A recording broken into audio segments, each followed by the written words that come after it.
Hello and welcome to the first episode of, well, we don't exactly know what to call this yet. So the first It should be episode, called. sure, yeah, this is now officially called We Don't Know What to Call This Yet. Welcome, folks. Today we're going to be talking about a topic that came up in a saber fighting forum, or saber fighting group on Facebook to be more accurate. It's about TSL, it's about gear requirements, and we have thoughts and opinions. Real quick, not everyone here watching is going to know TSL. So TSL is the Saber Legion. Just for those of you who are unaware of that group, that community. Yes, and it's about booping friends and other people in the face with lovely glow sticks and that sort of stuff. So we're starting with. Who are you first? Oh, yeah, that's a good place to start, right? So I'm Joe. A little bit of an intro is, I guess, I've been fighting on and off different sword fighting stuff since about 2006. Started with a SCA style light touch group, and then moved into this level of insanity.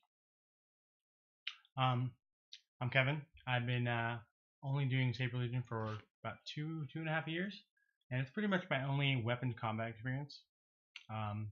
I've ventured into looking into the other classes as well, but that's pretty much all the combat experience I have in terms of weapons. I'm Ewok. I like hitting people with swords. There's more to it than that. No, Use your words. that's words. what it is. I hit Use people more with swords. words. Use more words.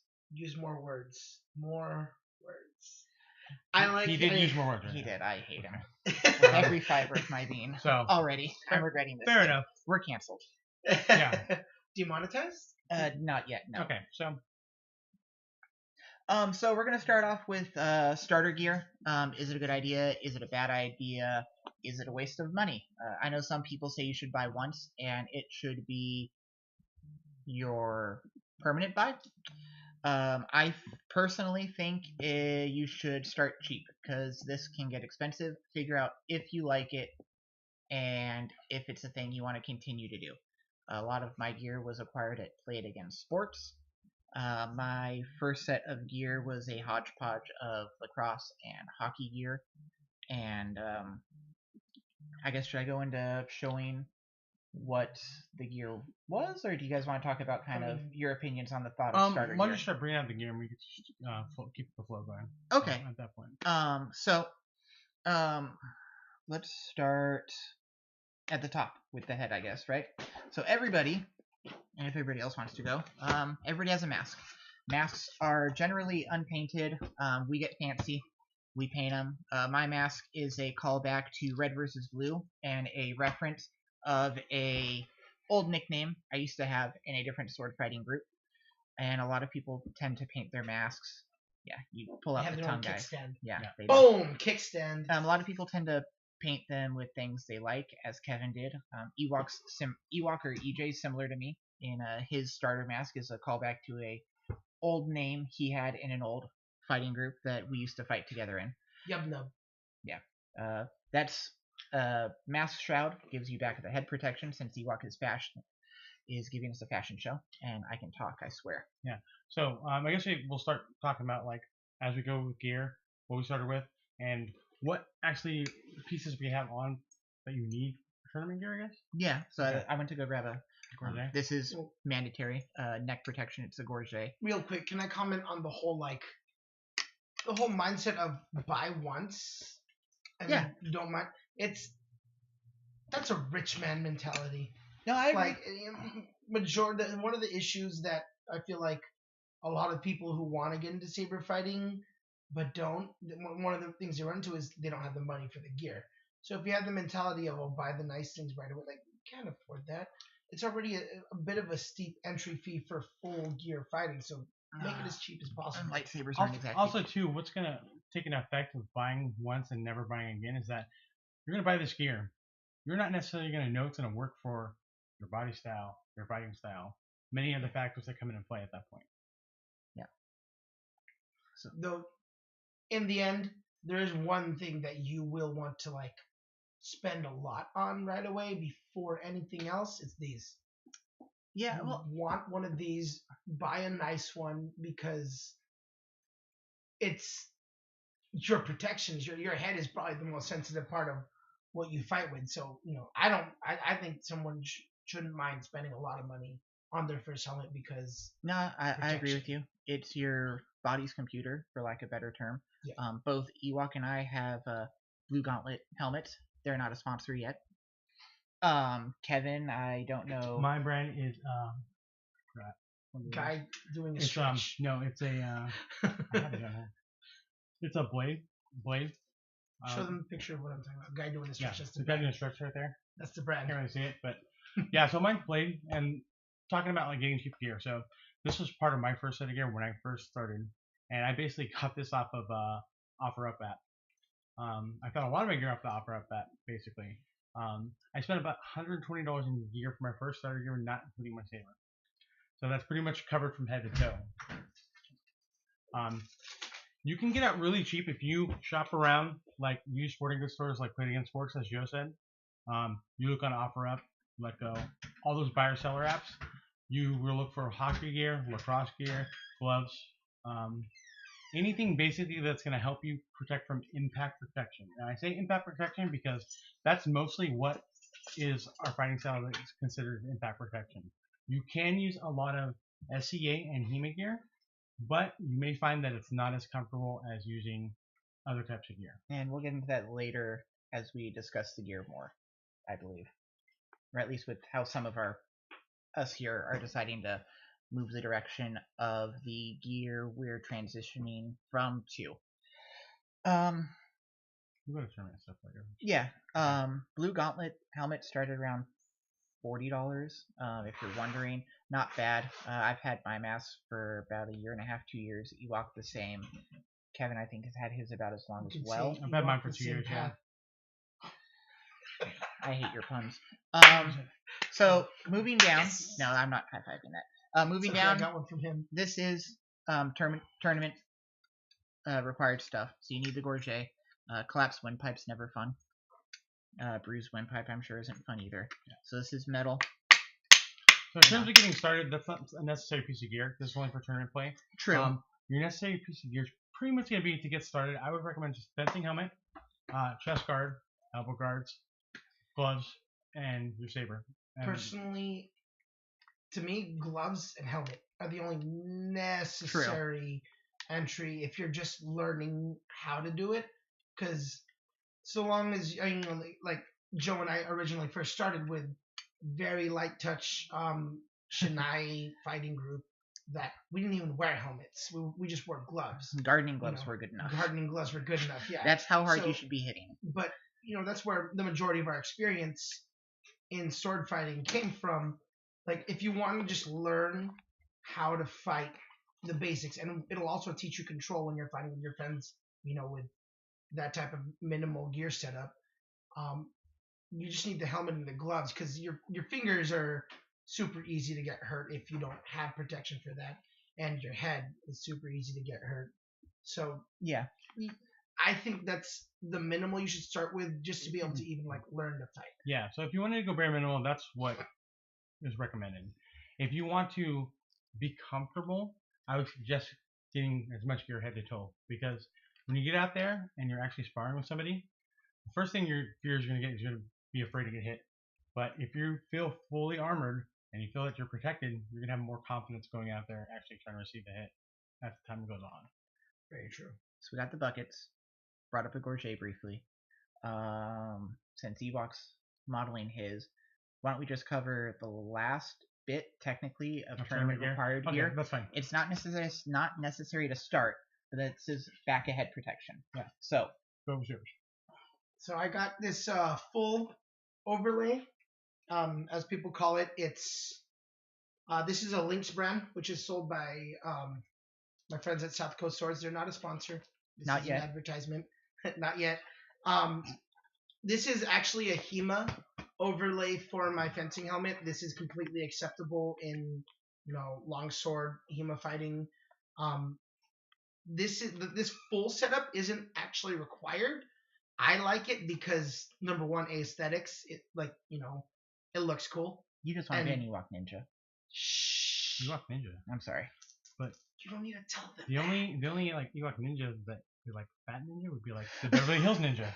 Wow. You know? He just got called the Chris Farley I of will have you Ewoks. know, I am not that light skinned. No, he's not.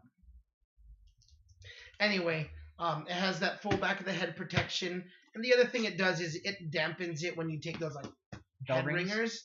Yeah. It dampens it a decent amount. It has like little breathing holes in here so that you're not like completely just caged in and sweating.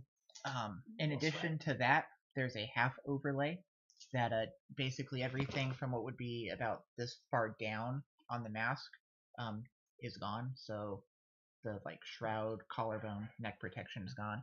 The minimal protection that's required is what Kevin's about to pop up, which is the. This is the Spec back of the head arm guard. Back of the head guard, and this can go pretty much on any helmet that you buy that is approved by yourself. Which, first off, for fencing helmets, you need to have a minimum Newton rating of 350 newtons. Should we explain that? Because not a lot of people know what that means. I mean, you can go into the details. Your helmet doesn't need to go crunch crunch. It needs to go bang bang. Well, not only that, but the Newton rating that they give the helmet, it's for the bib. The mesh is rated higher than that. 1,000 They're usually. saying about 1,000. The blue gauntlets are 400 newtons, but again, that's the bib. Yeah. You can if you can have the money to buy higher. Longevity, last you longer. Yeah.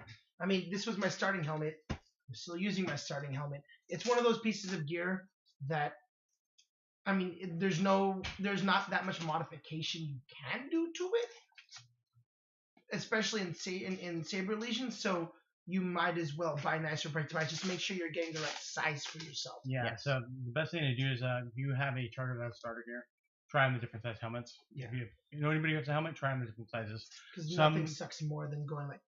Yeah, and some manufacturers basically will have slightly different sizing in it, depending on how the inside of their helmets work, whether it's detachable lining, all that kind And of some stuff. have sizing guidelines. Florida was nice enough; they posted a video discussing gear requirements, and they even put up a Google Doc spreadsheet, which is gear requirements as well as different sizing and different measurements for different brands. Helmets, gloves, all that fun stuff, and we'll link that in the video as well. Yeah, so back head protection by Spec. This is the basic requirement or the minimum requirement that you need for the tournament. This will fit on any fencing helmet, and basically it Velcro straps across your back strap, and then this goes above the tongue right here, goes right under here. And this basically not only does it provide back of the head protection, but I feel that it actually makes your helmet feel more secure because it kind of gives you that full grip around the back of your head. And some people think it feels tight, but I think it feels fine. Nice and cozy in there. Yeah. See, that's one of the things I like about the big overlay is it goes over the whole thing and it's an easily adjustable strap to get the fit that you want. Very audio friendly, all this Velcro. Yeah. Yes, I am going to be wearing this. You guys have your hats. This is my hat. I'm fine with that. Okay. So back to what Ewok was saying. If you want to start, absolute minimum you need, aside from control your blade and control yourself, helmets, protect your noggin, and then you want to protect your hands. So these were my first pair of gloves. These are Warrior gloves, and I don't even know what make they were. I've been told they're Goldie gloves because they have this fun little extra thumb protection here, and they have a hard plate in the thumb right here. They're also beefy around the wrist. I like them. They're still really good gloves. Honestly, I'm a little woman, and I got an itty-bitty tear right here, and I didn't like feeling the metal of the saber against my hand. It bugged me, so I went and I bought new gloves. And now I have these, which both these gloves were purchased at a Play It Again Sports. Both of them were purchased for probably less than $20. And yeah, now I'm looking at more expensive gloves just to cover my hands better because, I mean, no matter where you work, you probably use your hands. You don't want a broken finger. That would suck. It'd also be painful. Yeah. It really does suck. All right. Moving on. So gloves and fencing helmet, basic requirements. Now we can go to the more like chest protection. Okay. Go with what you started with. So again, like I said, my gear was a hodgepodge of hockey and lacrosse gear. Those were lacrosse gloves, by the way. Hockey gloves are going to be a little bit different. I just like the range and mobility in lacrosse gloves. So my chest protection is hockey gear. It's not lacrosse gear. I did not like how lacrosse gear kind of leaves your elbows open, and using this more, I'm going to transfer to something different soon just because the way I move, these flap. I'm not a fan of the extra profile it adds. I like the armband protection, but honestly when I get hit, because I like moving, it's when I'm moving up like this and it creates this lovely opening for that negative space right there and me getting thwacked on. And I guess I can... The Ewok has come from a bear to a bird. He's flapping. His gear's trying to fly. You were talking about flapping. I'm flapping. Okay. I'm showing what you were talking about. Okay, yeah, so if he's doing that, as he's moving and this moves up, I get right there in the left hand. As you can see, like this gear, like it does secure on your arms, but there are parts where you can get caught in. And I think most of us know that feeling when we're coming in for a strike and miscalculate, and they come in from below and boom, right into that armpit. It's beautiful. It's amazing. And realistically, any armor is going to have gaps. It's name of the game, unfortunately. Yeah. Unless your armor is a jacket. Now, well, we'll get to that later. Let's go to the supplemental gear. Well, hold on. We're gonna alternate for chest pieces. So, if you can find chest pieces that basically have a solid chest protection, it has to be a solid, approved plate or piece. It can't have any gaps in it. For example, like if you check out motorcycle gear, which some people do wear, you're gonna notice that it has a zipper going straight down the middle. That is definitely a vulnerability, and it's not approved. You need to wear a better protection over it.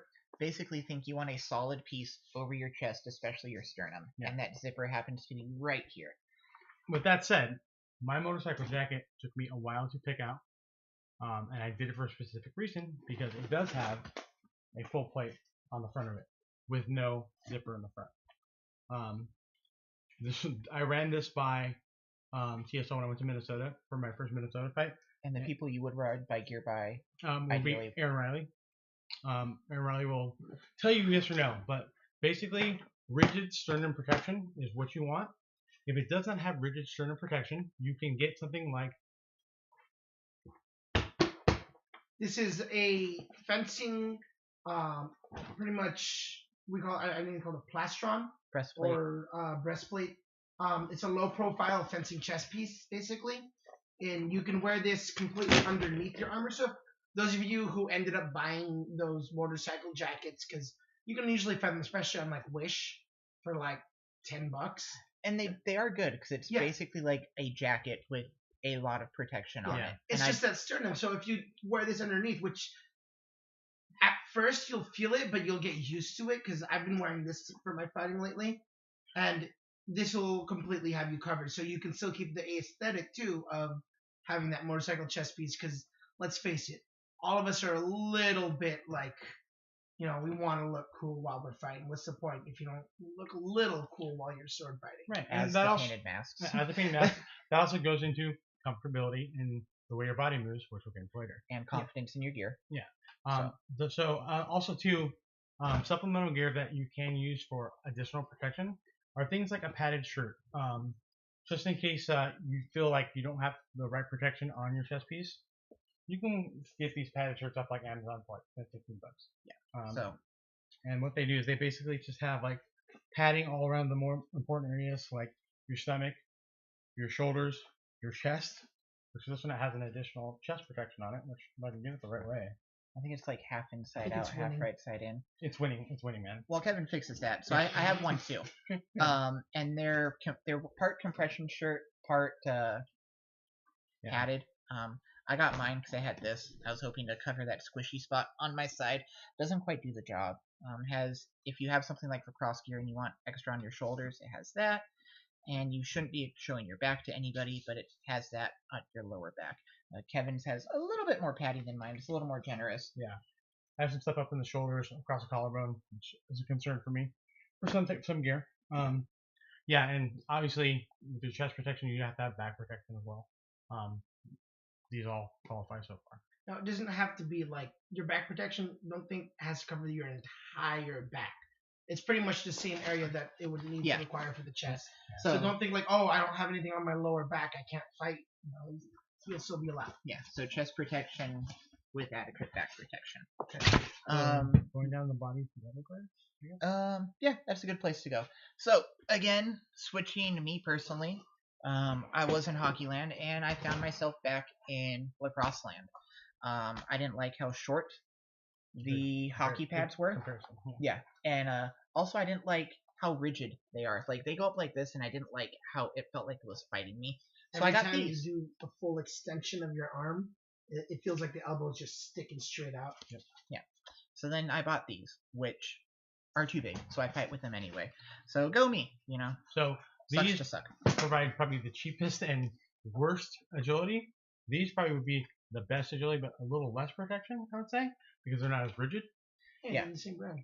I just realized that. Yeah. Yeah, they're just different generations. And then you have what Kevin has, which is slightly slipping over into Tima Land. Yeah, Tima Land. So basically, I chose these, and these are the Spes Arm / elbow guards. And demonstrate how effective they are. They come together very well.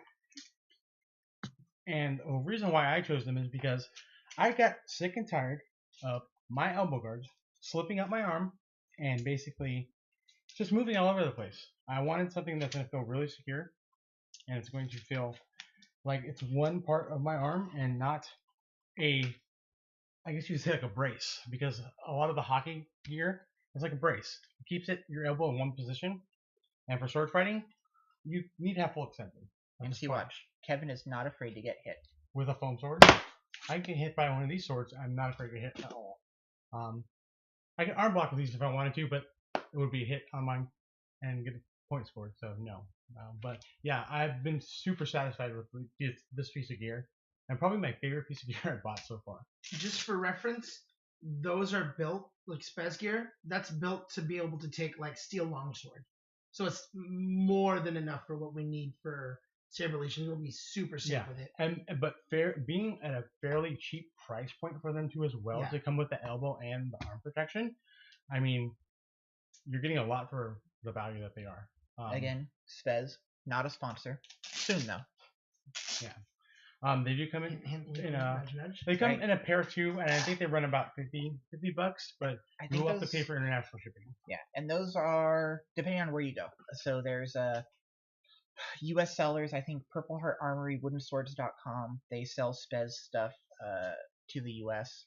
And again, you don't have to worry about currency conversions or anything like that. Buy with a friend. Buy with many friends. Save on shipping. Going down from there, unless Ewok has anything to add. The stomach. Oh, kidney. That's right. Yeah. I don't have a kidney belt. So the stomach protection isn't a requirement, but it's suggested, especially if you're planning to fight in exotics where there's spears. Yeah. So exotics are basically non-standard sabers. So you can use dual wield sabers. Your exotic weapon proficiency. Yeah. Being proficient in exotic weapons is very important for fighting exotics because you need to be safe. I was trying to make more of a reference to D&D, but oh god, that's an actual feat in like 3.5. I chose to ignore it. Yeah. Moving on. Anyways, moving on. So this is also a piece of motorcycle gear, and this is kidney belt protection. This provides not only stomach protection from the front, but additional cape protection from the sides. Well, you also wear it uniquely, though, correct? Well, I don't wear it uniquely. Well, kind of uniquely. This actually is meant to wear front side like this. Oh, I thought it was meant on the back. That's why it's got branding on it. So, it's worn basically under my over my motorcycle jacket, and it kind of locks everything in. It's nice because everything slides here. I put my kidney belt over it, and then it locks everything as like a girdle. Like a girdle, yeah. So the stomach protection is awesome because even though a thrust to the stomach is an illegal target, it does happen, and this can take an impact pretty well, and I'm never scared with this thing on of getting hit in the stomach. Even in exotics, I'm not scared at all. That's great. And that's another big thing, is not being afraid to take a hit in your gear. You want gear that you are confident in, that you believe in its level of protection, and all that fun stuff. Sure. So, well, I was going to say, moving down. Finish the jacket. So basically, you can put the cheapest way to go is to put together that gear because you can buy it bit by bit as you go along. Kind of like piecemeal gear. Yeah, exactly. So 1 month you're like, okay, I buy my helmet. The next month you're still getting into it. Okay, I'm gonna buy my chest piece or my elbows. You can break it all up. Now, if you have the money to invest in one, I highly suggest one of these. This is a fight jacket, basically a HEMA fight jacket. You want to start with your first one? Huh? You want to start with your first one? Sure. So I actually have two different ones. This is a heavy jacket for HEMA. These are used for German longsword fighting, pretty much anything in HEMA. It's I think 350 Newton. Yeah, I believe so. And it's puncture proof. So the cool thing about this, the initial reason why I got this was, hey, you know what? I don't want to have to put together a whole bunch of pieces. I'm just going to put on one thing and I'll be good to go. This covers everything: chest, shoulders, stomach, arms, everything. The one downside is in HEMA, the swords actually have a give when you do a thrust, so they'll bend to the side. In Sabers, we don't have that. They're straight polycarbonate blades. They don't have any give, so we still require hard chest protection, which is where that plastron I was talking about earlier comes in. So I have to wear this under the jacket. I wouldn't say they don't have any give, but they have very little give. Yeah. So originally I bought this one, and the thing I came to realize is in Saber Legion, I needed more of that agility, and this is built for this can take a hit from a steel longsword. And where we are in Southern California, wearing that in the summer is asking for a heat stroke. Yeah, so you don't need that much of an extreme for Saber Legion. I got this for I think it was $150, $200 or something. For your HEMA club. Yeah, for my HEMA club. I'll take that off your hands. So I upgraded to this. This is an officer's jacket. Heck. Both of these are from Lynx, just like my head overlay was. This is their officer's jacket, their light jacket. It's a lot more lightweight, a lot easier to move around in. I've fought with this not just in Saber Legion, but in Lightspeed, which those of you who have fought in that know it's a lot more movement. You need that agility a lot more, and they have a lot less gear requirement. But this has inserts inside of it. There's actually a hard-ish elbow piece in here and on the shoulders. Pull it out. Show it. We're on a public show here. So. Well, Disney G. A hard Disney G. So it has a pocket in here to fit these. It's technically foam, but it'll absorb all the impact you need from TSL fights. But this jacket also comes with a hard elbow on the outside that you can strap to it. It even has a little hook for that to strap to. But I like wearing this because it covers everything. When I'm in the jacket, you don't get me wrong, you'll feel the hit. If somebody comes in hot, you're gonna feel the hit. But it absorbs it enough to where you feel it, and you'll get that initial shock and pain. But it's not like, oh my god, I'm gonna die hit. So that's the main thing. That there's no armor that's gonna prevent you completely. The hard armors are gonna be really nice for absorbing that, but it's gonna hinder your movement. Yeah. You make a trade-off, and it's how you want to fight. I enjoy being mobile, so I'm scaling down to a more minimal gear setup, similar to what Ewok has. And also because I'm comfortable with the potential level of pain that that's going to bring. I don't mind that everything won't be blocked 100% in the shoulders like it is here, because I have a background in boxing and kickboxing, and I like that being able to move and feeling that kind of support with not that jacket, but his old jacket I fought in, and I appreciate the fit and feel of that. And so my next gear setup is probably going to be more leaning towards a HEMA setup. Yeah. So, I guess we touched on a little bit why we use different chest pieces. Yeah, that's what Joe, you actually both use that. I use a motorcycle chest guard because of the fact that I like the agility and the mobility that I have with it. Also, cooling. I cool off really easily in that jacket. I can basically wear that, and if I didn't want to wear an undershirt, I wouldn't. But I usually wear one just for catching sweat. Catching sweat. But yeah, it's just you don't look like Conan the Barbarian. Yeah, this looks like Conan the Barbarian, right? But yeah, basically like it provides great cooling properties. It's pretty much mesh all underneath that gear.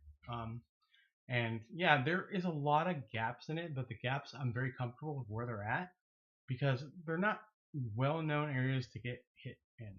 I'm worried about the minimal protection for what I need, which is basically your shoulders, collarbone, back, chest piece, without being overheated. Yeah. So moving down more, we just did, before we jump back up to the jacket, we talked about your stomach. Going down is cups. Cups are mandatory. This is actually my... Oh, sorry. This is the number one piece of gear that you probably should get. This is mine. So I have a nice little shock doctor. We tried not to laugh. I'm not even joking. So mine are basically in compression shorts, and I have a pocket for a cup, and it sits in there. Ewok has something similar when he gets his life together and he finds it. Yeah, I have the same. Basically, you can buy them in a sporting goods store. They'll either come by themselves and you buy a jockstrap, or the compression short's probably the best because you can just put it in there, and it usually comes with the compression short in your size. Put it in there, throw it on, ready to go. The reason why this is very important is obvious, but it happens to get it there when you're not wearing it, like a magnet. Real quick, it's not just a requirement for the men. Women need it too.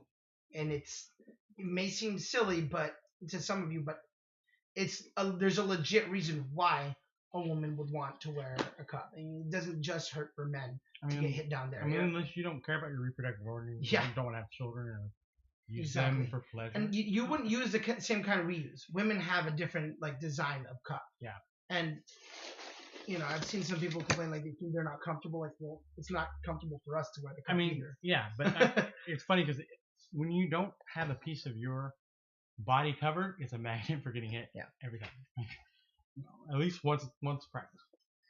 And going on supplemental gear, some people like wearing hockey pants. So this was my original buy, very cheap. Again, I think around $15 or so. It had a cup in here. It covered my hips. It covered, my thighs, and I wound up not liking it because I felt like I was restricted in it. So I went from just wearing this piece to wearing the cup I just showed, and now I wear basically what are football sliders. So again, a compression short kind of look, goes up to my hips, covers my thigh. I have some hard padding on there. Kevin has some more beefy, hardcore hockey pants than what I had. So what's funny is that these are actually youth hockey pants, and then the larger size, but we have bought them like that because I wanted them not only to be snug, but the same protection as hockey pants would provide. And you're a very petite fella. I'm not a very petite fella. I mean, okay. Have you here's seen what his it legs? is. All right. Yeah. All right. So yes, I'm known to have the sexiest chicken legs in DSL. That's just the way it works. Okay. He's an ATST. I am ATST in Star Wars reference. Copyright. So yeah, I bought them just because I want them to fit snug but feel protected. I end up not wearing them anymore. Honestly, what I wear on the outside now is I wear just some really thick basketball shorts because it kind of goes with my whole red and black and gray theme because they match. But I'm also looking into getting some compression or armored shorts like those football sliders. They sell different types of those as well, and they come in a motocross style. They come in an Under Armour style with just additional padding. You basically choose just the comfortable for you. And Amazon has a good list of that type of stuff, and I've used that for here too. Yeah. Mine, I believe we find at a Ross or TJ Maxx late winter, early spring, somewhere around December or January, where most big box sports stores are getting rid of their excess football gear at the end of the season, and I wound up picking up mine for around $20 or so. I got my shock doctors. So mine are pretty much underwear that you would wear that have the cup strap in it, and it has some padding, not heavy padding alongside. I like wearing these because they're super low profile. Yeah. I just like you. I just wear a pair of shorts and wear these underneath. Because we're also California. Yeah. And your thighs really the shots to the thigh really aren't usually the most painful ones. No, they're not. But some of those side strikes can be. Some of them can sting a little, and it's not a target zone. But sometimes a tip can wind up there, and that sucks. Yeah. And but to me, the whole it's kind of one of the biggest things that one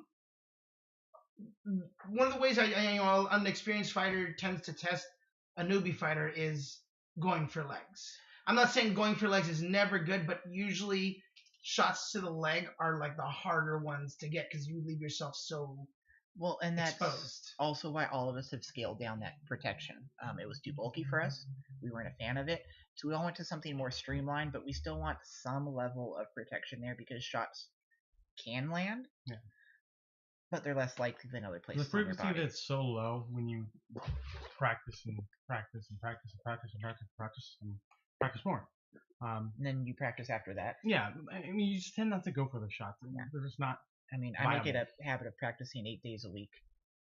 Wait, damn. Yeah, I know. How did you do that? Is that parallel universe? He uses a hyperbolic time chamber.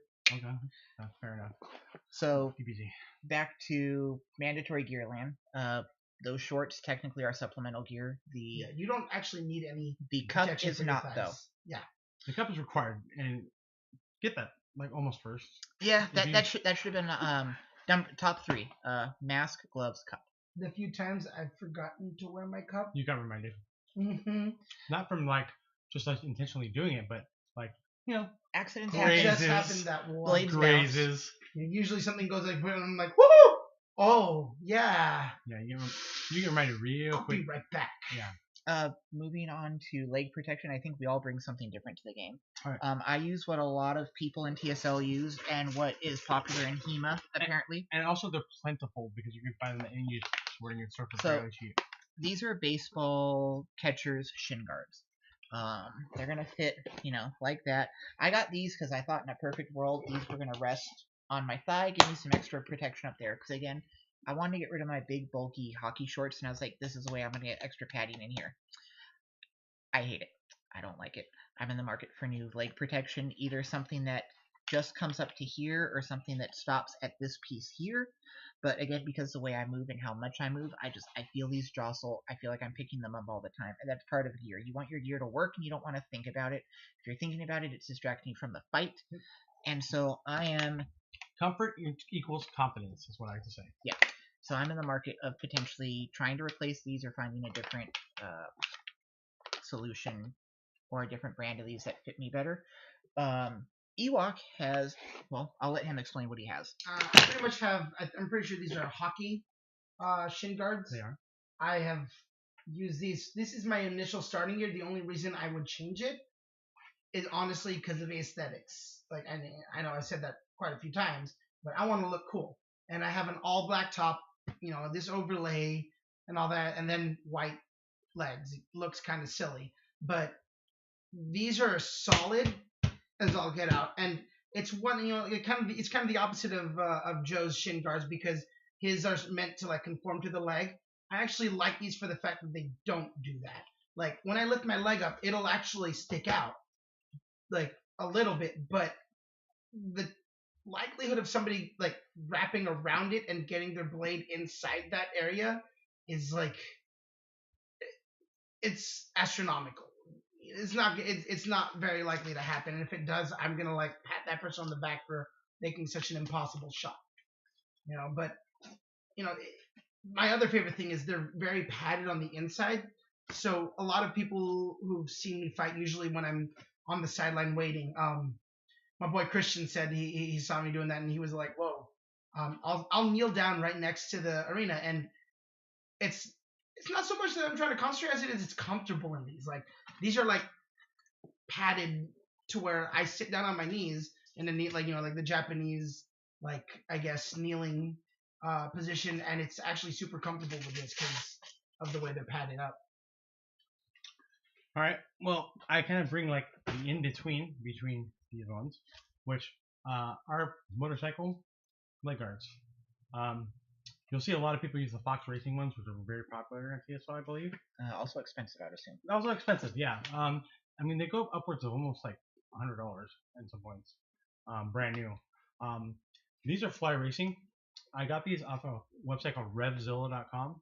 I bought all my motorcycles off RevZilla.com because not a sponsor. Not a sponsor, but they're in Vegas, and for SoCal, it's very convenient for us because if I order in the morning, it comes the next day. So that's why I like them out here in California. So the reason why I chose these is, one, they allow pretty much flexible mobility of your entire leg. They adhere very well and stay in place. and can be adjusted with these screws on the side. And pretty much, What do you adjust it with the screws? Flathead? yeah, it's a flathead screw. So it's just a big flathead screw that you basically just tighten to enjoyment, tighten to whatever your flexibility is. If you like, if you need it tighter, if you need it looser. But these things are like another one of my favorite gear. These ones cost about $45 to $50. I've seen them lower on clearance because some of the stuff does go on clearance to get new models out. But I mean, these are great because they pretty much meet all the requirements that I want in terms of a leg guard. And that's I can't rant about these enough, just because I had catcher's guards to start off with, and the problem I had was the sliding all the way down to the bottom of your leg, and you had the front flap that protects the top of your foot, basically on the front of your foot at that point. And yeah, I would get annoyed with it, and I would constantly subconsciously thinking about the entire match because I'm like, oh, slide my gear up, slide my gear up, slide my gear up. I want to be able to just go in the match, not worry about my gear once I put it on, and that's it. Should learn to moonwalk. And then that's pretty much for gear. We all started with as cheap as we could get, got into the sport, realized that we liked it. If we hadn't realized we liked it, we weren't all out all that much money. Now that we're all in, we're all willing to spend a little more money because this is our hobby. I need to talk to Shut you up guys. and take my money. And I mean that even goes with lightsabers. There's different price points to the different lightsabers behind us. Some good entry sabers are one thing, and then more expensive sabers are another thing. Another thing I want saber grab bag, easiest way to start. Right, that's what I started off with, and it's still my beater saber I use all the time. Yeah, it's my first one right here. I don't think my first one's up here. I This think is the one. close. This is the when I started back into like fighting in general. I got into saber fighting specifically. Which we're gonna do a total different episode on saber, so I don't know why these guys are talking about. Yeah, that video will come later. Talk about because y'all brought it up. But yeah, Well, I brought it up. Yeah, Ewoks brought it up. Kevin was going to talk about his shoes, his magic shoes. Well, I was going to talk about shoes, but also talk about, speaking of price points, like you can literally meet the minimum requirements for safety protection for around $150, getting fully head to toe. Price point. So if you shop cheap and you shop like through all the shop apps, going to Play It Again Sports or whatever youth sporting goods store you have in your area, that's what you probably want to stick to, unless you're buying a brand new fencing helmet or. Yeah, some of those lacrosse like gear, like brand new, can be really brand new gloves expensive. can run you $50-$60. Catcher guards can be about $100. Hockey chest pieces can run you about there. New hockey pants can run about that much. And I personally think it's silly. You hope that you like it, but if you're not fine with the potential level of pain, it'd be terrible to spend that much money and decide you don't like it. Yeah, so you can see the progression that we made. We basically bought the first set of gear, then we didn't like it. We did it for a little bit, figured out what our body likes, what we like, and adapted to that. Look for something that we like better, and we mostly use our second buy or third buy, from then until now. I mean, I don't really plan on doing many upgrades right now because I like what I have and I'm very comfortable in it and I feel safe. And I think that goes with the TSL mentality. When I was starting Mark Carrico, I didn't have leg guards. And so he walked, just for talking about Mark. Marketized. I like that. I'll give it to him. The Punisher strikes again. He walked over to his car and gave me his leg guards. He's like, "Oh, these don't work for me. Give them. Here they are." And I wound up tossing those at somebody else. The elbow guards Ewok showed were my first elbows. I didn't like them. I passed them on to a member who was starting, and then he gave them to somebody else in our club that's starting. And now they've wound our way back into our loaner gear bag. Yeah. And we've collected loaner gear because basically, as we've upgraded instead of selling, we realized that other people need the gear. Start. We want to get more fighters out here. Yeah. If you're ever in the Orange County area, hit us up. You can fight with us. We usually meet up on Thursdays. That's an advertisement for our group. Yeah. We even have loaner masks. We painted them differently. Yeah. We have large, mediums, 1XL masks. I mean, if you can't fit into like a loaner mask, if you don't mind wearing something sweaty, you can wear one of our masks too. We don't mind letting it out to you. Some of us draw the line, you know. It's up to you to decide. I'm not gonna lie, I'm a little bougie about that. I don't like anyone wearing my mask. I hardly let my girlfriend wear my mask. He's extra though. He's wearing He's way too extra. Yeah. So The extra life. so foot protection is probably something that doesn't get covered very often. Well, a lot of people fight barefoot too. Yeah, a lot of people Didn't do mean to fight step barefoot. on you. Some people fight on So- Crocs. Yeah. Some people fight on And Crocs. you know what? It's okay Okay. to fight. Oh, whoa. That happened right That now. happened, yeah. We warned you about this, Kevin. Yeah, I know. Kevin, this is why we can't have nice things. Well, I got a I lot, wasn't there to save your life this time. but I got a lot full of sabers, and that's okay. And I can show you what can happen. You're gonna end the Right show now. like this now. Okay. So make your point. Okay. We're gonna go out. So I'll make my point. Basically, at this point, get it? Point? They Yeah. have no points. Shut up. Go. Do I have a point? No, you're Your Okay. tabbies, go. Okay, so yes, I wore Crocs when I first started. I was talking about more K. But I wore them too because I asked Kate, "What do you think I should wear for shoe protection?" He's like, "Wear Crocs." I'm like, "Seriously?" I'm like, "All right, whatever." Good. I mean, these are good Crocs. So these are Boba Fett Crocs. These are they fit with the game. You have a point, Okay. What right? has Boba Fett ever done? Boba Fett, pretty much almost died in the Sarlacc pit. I mean, but it doesn't matter. He looks cool doing it. So, anyways, to carry on with what I was going with, is I chose pretty much tabbies. So, you can find Thank you, Kevin. variety of tabbies on Amazon, and they range basically from $20 to upwards of $110 for some very, very technical tabbies. Most of them are going to come with these metal clips that go on and around, and you basically have to tuck them in and you pull them together and it seals the boot.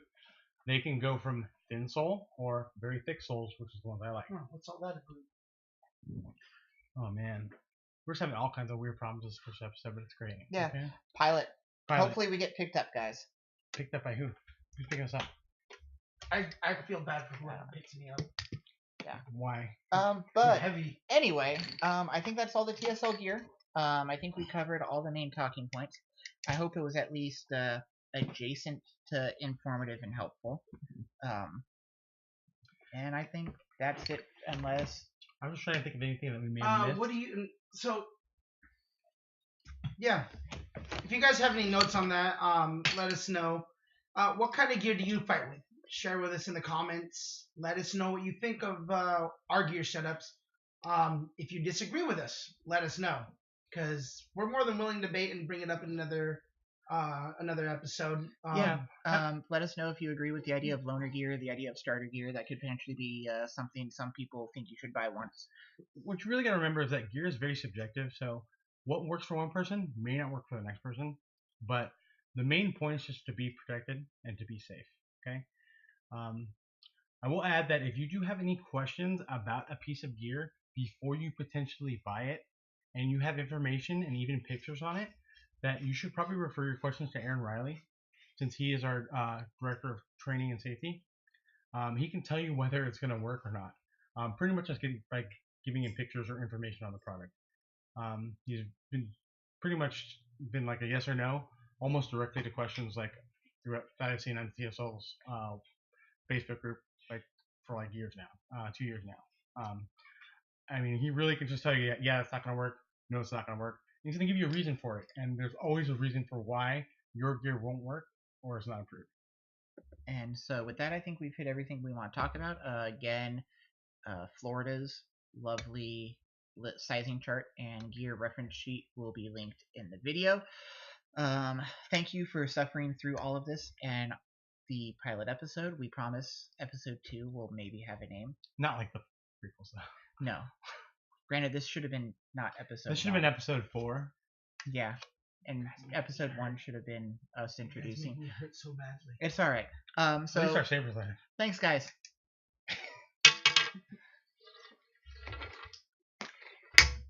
I think that